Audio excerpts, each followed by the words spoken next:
बिल्कुल हम इसको दो दिग्गज नहीं मानते हैं। ये कैसा दो दिग्गज है जो आज तक पूरे सिल्ली विधानसभा क्षेत्र का कोई भी ब्लॉक जाइए, बिना कमीशन का एक भी काम नहीं होता है। चाहे अबू आवास हो, वृद्धा पेंशन हो, कुआं तालाब, कोई भी सरकारी योजना हो, बिना पैसा का कोई काम नहीं होता है। सिल्ली विधानसभा का क्षेत्र सरकारी कार्यालय नहीं बल्कि बाजार का दुकान बन गया है। थाना जाइएगा, जिसका जो पार्टी का कार्यकर्ता है, जिसका पहुंच चाहे पैरवी है, दिन दहाड़े गलत काम करते हैं तो उसको वो अगर थाना जाता है तो उसको कुर्सी में बैठाया जाता है और उसको बोल दिया जाता है आपका कोई दोष नहीं है। और अगर दूध की तरह कोई अगर शुद्ध भी होता है, पैसा पहुंच पैरवी नहीं होता है, तो उसको धमका के हड़का करके थानेदार जो है कि उसको दोषी ठहराया जाता है। मतलब जिसका दोष था उसको ना, और जिसका दोष ना उसको था। यही हो गया था ना सिल्ली विधानसभा क्षेत्र का। बिजली शाम होते ही गायब हो जाता है। कैसा दिग्गज नेता है कि आज विद्यालय में जो है कि टीचर नहीं है, क्षेत्र के लोगों को शिक्षा का नसीब नहीं है, क्षेत्र के लोगों को हॉस्पिटल का नसीब नहीं है, क्षेत्र हाथी के आतंक से तबाह है। इसको हम कतई दिग्गज नेता नहीं मानते हैं। हाँ, अगर कुछ काम किए हुए रहते तब हम उसको स्वीकार करते एज ए दिग्गज नेता के रूप में, और हम एज इसको चुनौती के रूप में स्वीकार करते। आज जो मेरे पिछले 7 साल का जो काम है, ये बताने की आवश्यकता नहीं है।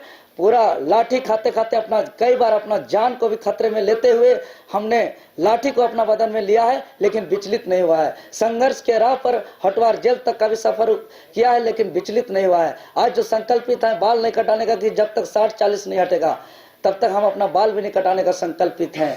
इसको लेकर के चूंकि पूरी तरह जीवन को झोंक दिया है इस राज्य के लिए, और सिल्ली विधानसभा का आज प्यार भी मिल रहा है, तो निश्चित ही सिल्ली विधानसभा इस बार बदलाव के लिए तैयार है। और उन लोग को देख लिया, उन लोग का काम, इसलिए उसको अब देखने की जरूरत नहीं है। उन लोग का कोई सिद्धांत नहीं है, कोई नीति नहीं है। एक लीडर का जो कर्तव्य है कि वो शिक्षा का, रोजगार का, पॉलिसी का, करप्शन फ्री का, क्षेत्र के गरीब का न्याय का बात करे, उसमें कोई विजन नहीं। वो लोग क्या कर रहे हैं, अरे इस गांव जाएंगे कितना खिलाएंगे तो वोट मिलेगा, कितना मुर्गा दारू देंगे तो वोट मिलेगा, क्या बांटेंगे तो वोट मिलेगा, इस सिद्धांत से चुनाव लड़ रहे हैं। ये लीडर का लक्षण नहीं है, ये शिकारियों का लक्षण है। इसलिए जो बीजेपी का 22,00,000 का जो गोगो दीदी है, और जो 1,000 का जो मैया सम्मान योजना है, ये वैसे ही है जो नहीं बोला जाता। शिकारी आएगा, जाल बिछाएगा, दाना डालेगा, लेकिन लब में फंसना नहीं। ये शिकारी है, ये लोग नेता नहीं है। अगर नेता होते तो नीति, कानून, रोजगार, शिक्षा का बात करते। ये लोग शिकारी है, दाना डालने का बात कर रहे हैं, और ये जनता को जाल में फंसाने का प्रयास कर रहे हैं। जनता समझ चुकी है इस बार। इसीलिए झारखंड लोकतांत्रिक क्रांतिकारी मोर्चा के साथ 3.25 करोड़ जनता है। पक्ष विपक्ष किसी का इस बार हमको संभव लग रहा है कि विधानसभा का दर्शन नहीं होगा। नमस्कार, जोहार। आज के इस प्रेस वार्ता में आप सभी पत्रकारों का मैं झारखंड लोकतांत्रिक क्रांतिकारी मोर्चा की ओर से स्वागत करता हूं, अभिनंदन करता हूं, और दीपावली की आप सभी को शुभकामनाएं देता हूं। पार्टी के केंद्रीय अध्यक्ष के तरफ से, पार्टी के केंद्रीय पदाधिकारियों की तरफ से, पूरी टीम की ओर से आप सभी लोगों को दीपावली की बहुत बहुत शुभकामनाएं। और इस प्रेस वार्ता में मैं परिचय करा देता हूं जो टीम इस वक्त यहाँ पर मौजूद है हमारे साथ। आप मुझे पहचानते हैं, मैं पार्टी का केंद्रीय प्रवक्ता के तौर पे आपसे रूबरू होता रहता हूं। मैनिफेस्टो ड्राफ्टिंग कमेटी का मैं चेयरमैन हूं, इस लिहाजे इस प्रेस वार्ता को लीड भी कर रहा हूं। मेरी बाईं ओर पार्टी के केंद्रीय सलाहकार अमित कुमार गिरी जी, मेरे ठीक दाहिनी तरफ पार्टी के वरीय उपाध्यक्ष और सिल्ली विधानसभा से उम्मीदवार भाई देवेंद्र नाथ महतो जी, पार्टी के केंद्रीय महासचिव भाई मार्शल जी, पार्टी के केंद्रीय संगठन महासचिव भाई सूरज जी, पार्टी के सीनियर मेंबर शमसुद्दीन अंसारी जी, और पार्टी के केंद्रीय संगठन सचिव श्रवण महतो जी यहाँ पर मौजूद हैं, जो आप सबसे रूबरू हैं। साथियों, आपको पता है कि विधानसभा चुनाव के मद्देनजर हर पार्टी अपना घोषणा पत्र जारी करती है, और झारखंड लोकतांत्रिक क्रांतिकारी मोर्चा ने एक 5 सदस्यीय कमेटी बनाई थी, और उस कमेटी में बतौर अध्यक्ष मैं मौजूद था। और इसके अलावा जो 4 और हमारे साथी उस कमेटी में हैं, वो है दिनेश साहू जी, खाजुद्दीन अंसारी जी, पप्पू महतो जी और आलोक कुमार। ये 5 लोगों की कमेटी बनी थी जिन लोगों ने मैनिफेस्टो ड्राफ्ट किया। और इसके अलावा राज्य भर के हमारे जितने सीनियर कार्यकर्ता हैं और पदाधिकारी हैं, उन लोगों से भी सुझाव मांगे गए थे, और उन सभी के सुझावों को इस मैनिफेस्टो के अंदर शामिल किया गया है। इसलिए ये पार्टी का सम्मिलित मैनिफेस्टो है। ये ड्राफ्टिंग कमेटी के अलावा जिन लोगों ने भी सहयोग किया है, मैं औपचारिक रूप से उन सबका आपके माध्यम से आभार व्यक्त करता हूं, धन्यवाद व्यक्त करता हूं। आपको पता है कि जिस ढंग से हम लोग नीति अपंगता की बात झारखंड के अंदर करते रहे हैं। तो शुरुआत हम लोग नीति से ही कर रहे हैं कि जो स्थानीय नीति है, हम लोग अपनी घोषणा पत्र में कुल 75 मुद्दों को छू रहे हैं। इसमें हर क्षेत्र को हम लोगों ने टच करने की कोशिश की है। जहां तक स्थानीय नीति का प्रश्न है, पार्टी का जो कोर इश्यू है 1932 अथवा अंतिम सर्वे सेटलमेंट के आधार पर पहले 100 दिन के अंदर स्थानीय नीति लागू किया जाएगा। खतियान आधारित नियोजन नीति 90-10 के फॉर्मूला को लागू किया जाएगा। मूल रैयतों के हितों को ध्यान में रखते हुए नई विस्थापन नीति बनाई जाएगी। पूर्व में परियोजनाओं के द्वारा अधिग्रहित जमीन जिसका इस्तेमाल अब तक नहीं हो पाया है, उसे नियमानुसार रैयत को वापस किया जाएगा। सीएनटी और एसपीटी कानून को उनके मूल स्वरूप में सख्ती से लागू किया जाएगा। राज्य गठन के तिथि से सरकार द्वारा नियोजित कर्मियों के कागजात में कमी और फर्जी स्थानीयता प्रमाण पत्र के आधार पर हुई नियुक्ति की समीक्षा होगी। उपायुक्त, जिला विकास पदाधिकारी और श्रम अधीक्षक के 3 सदस्यीय कमेटी के द्वारा स्थानीयता के आधार पर और डीएमएफटी के तर्ज पर सम्मानजनक मानदेय पर नियुक्ति होगी और चरणबद्ध तरीके से आउटसोर्सिंग को समाप्त किया जाएगा। खतियानी स्थानीय संवेदकों को निबंधन व कार्य आवंटन में प्राथमिकता दिया जाएगा। सिंचाई हेतु प्रखंड स्तर पर लघु सिंचाई योजना स्थापित करते हुए खेती तक पानी को पहुंचाने का लक्ष्य निर्धारित किया जाएगा। प्रगतिशील किसानों को प्रोत्साहित करने के लिए विशेष सम्मान योजना की शुरुआत पंचायत स्तर पर की जाएगी। सरकारी एवं प्राइवेट बैंक के सहयोग से महिला समूह, बड़े एनजीओ और स्थानीय उद्यमियों को कर्ज मुहैया कराया जाएगा। भ्रष्टाचार पर नियंत्रण हेतु एंटी करप्शन पॉलिसी के तहत सभी जिला और प्रखंड मुख्यालय में एसीबी की टीम तैनात होगी। राज्य ऊर्जा नीति के तहत ग्रामीण स्तर पर बिजली संरचना को मजबूत करते हुए और सौर ऊर्जा को बढ़ावा देने के लिए काम किया जाएगा। कैलेंडर बनाकर प्रत्येक साल जेपीएससी परीक्षा आयोजित की जाएगी। गरीबों के लिए शिक्षा और कृषि ऋण की व्यवस्था 0% ब्याज दर पर होगी। सेविका, सहायिका, रसोईया, कृषि मित्र, जल सहिया, स्वास्थ्य सहिया और अनुबंध कर्मियों के लिए मानदेय में वृद्धि होगी। सहायक शिक्षक, पारा टीचर और आंगनबाड़ी सेविका के लिए वेतनमान लागू किया जाएगा।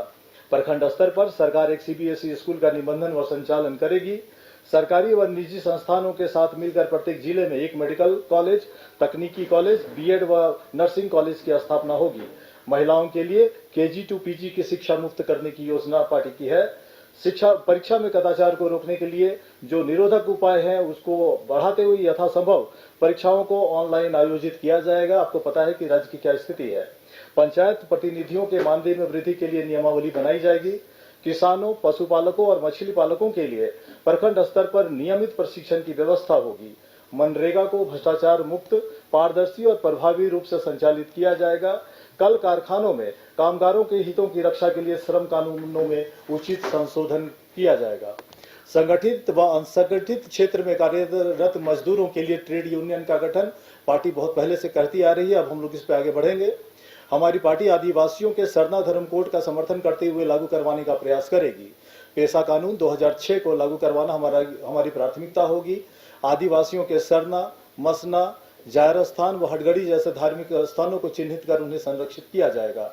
झारखंड में समता जजमेंट को लागू करना पार्टी की प्राथमिकता है।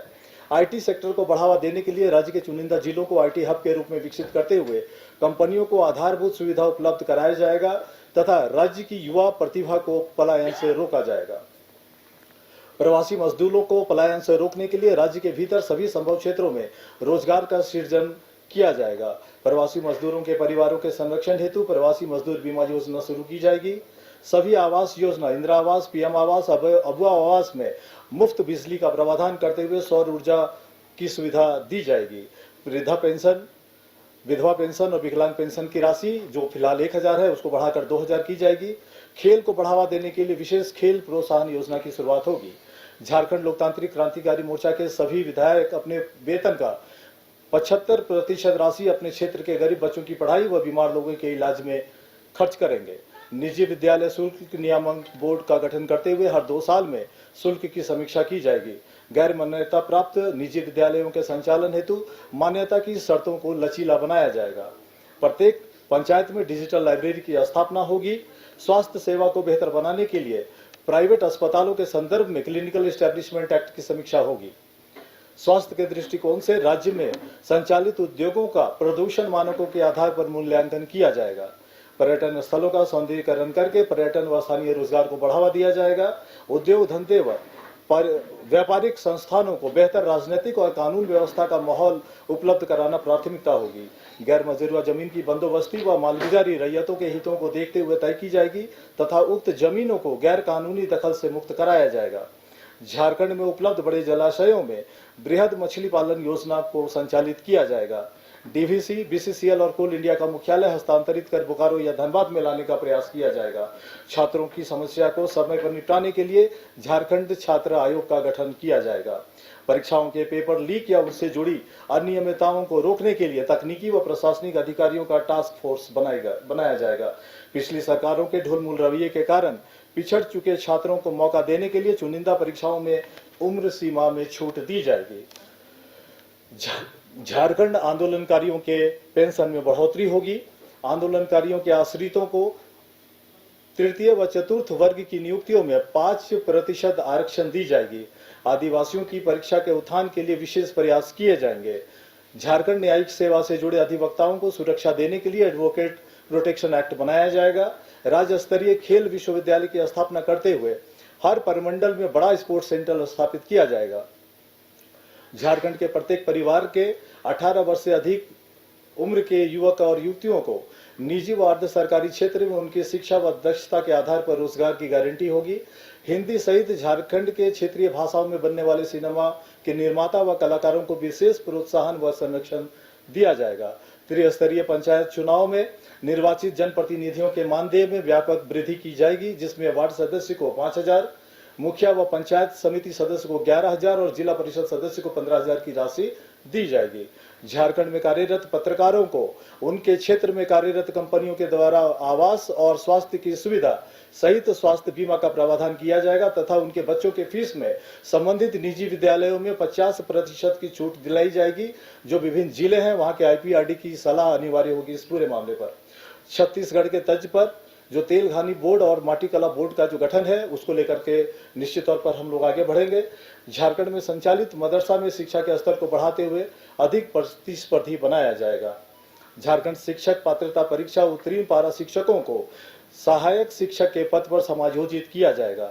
झारखंड के स्थानीय महिला उद्यमियों को सरकारी गारंटी पर उद्योग स्थापित करने के लिए बैंकों से ऋण उपलब्ध कराया जाएगा, जिसमें प्रथम वर्ष का ब्याज शून्य होगा।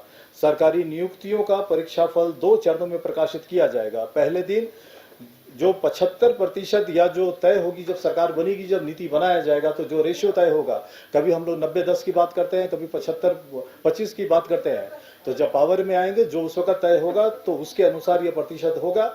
लेकिन पहले दिन स्थानीयता के आधार पर झारखंड के अभ्यर्थियों की सूची जारी होगी और उसके अगले दिन शेष भारत की सूची जारी होगी और उनका परिणाम जारी होगा। 2 भागों में परिणाम को प्रकाशित करने का मकसद सिर्फ झारखंड के युवाओं को अतिरिक्त संरक्षण देना है। अतिरिक्त रोजगार सृजन के उद्देश्य से लेबर एक्ट में व्यापक बदलाव करते हुए कार्य अवधि को सभी क्षेत्रों में 8 घंटे तक सीमित करेंगे। उसके उपरांत सभी क्षेत्र में ओवरटाइम का चलन समाप्त किया जाएगा। परिणाम स्वरूप पहले से उपलब्ध जो अवसर है उस अवसर में 33% अधिक रोजगार का सृजन होगा। पूर्ववर्ती सरकारों के द्वारा संचालित जन कल्याणकारी योजनाओं की समीक्षा होगी और अंतिम व्यक्ति तक पहुंचने वाली वास्तविक योजनाएं जारी रहेंगी, उसमें कोई परिवर्तन नहीं किया जाएगा। खेती की मिट्टी की जांच के उपरांत फसलों का निर्धारण कर किसानों को संपन्न बनाया जाएगा। सरकारी अस्पतालों के संचालन के साथ साथ बेहतर सरकारी जांच केंद्र की स्थापना की जाएगी। स्थानीय नीति पर आधारित स्पष्ट नियोजन नीति बनेगी। झारखंड के गरीब छात्रों को निःशुल्क शिक्षा व छात्रवृत्ति दी जाएगी। झारखंड के स्थानीय संवेदकों को 30 करोड़ तक के सरकारी टेंडर दिए जाएंगे। झारखंड के पिछड़े समुदाय को 27% तक का जो आरक्षण है उसको लेकर हम लोग संकल्पित हैं। DMFT की समीक्षा करते हुए खनन क्षेत्र के प्रभावितों की जरूरत व सुविधा को प्राथमिकता दी जाएगी। झारखंड की कला संस्कृति को संरक्षित करने के लिए बृहद कला संस्कृति बोर्ड का गठन किया जाएगा ताकि झारखंड के कलाकारों को प्रोत्साहित व संरक्षित किया जा सके। साथियों, इस पूरे घोषणा पत्र को हम लोगों ने टॉप 10 जो हमारा विजन है, जो पार्टी का जो प्राथमिकता है, उसमें भी हम लोगों ने समाहित करने की कोशिश की है। अगर आप रिकैप जानना चाहें इस पूरे घोषणा पत्र का, तो उसको खतियान आधारित स्थानीय नीति व नियोजन नीति बनाई जाएगी। प्रभावित रैयतों के हितों को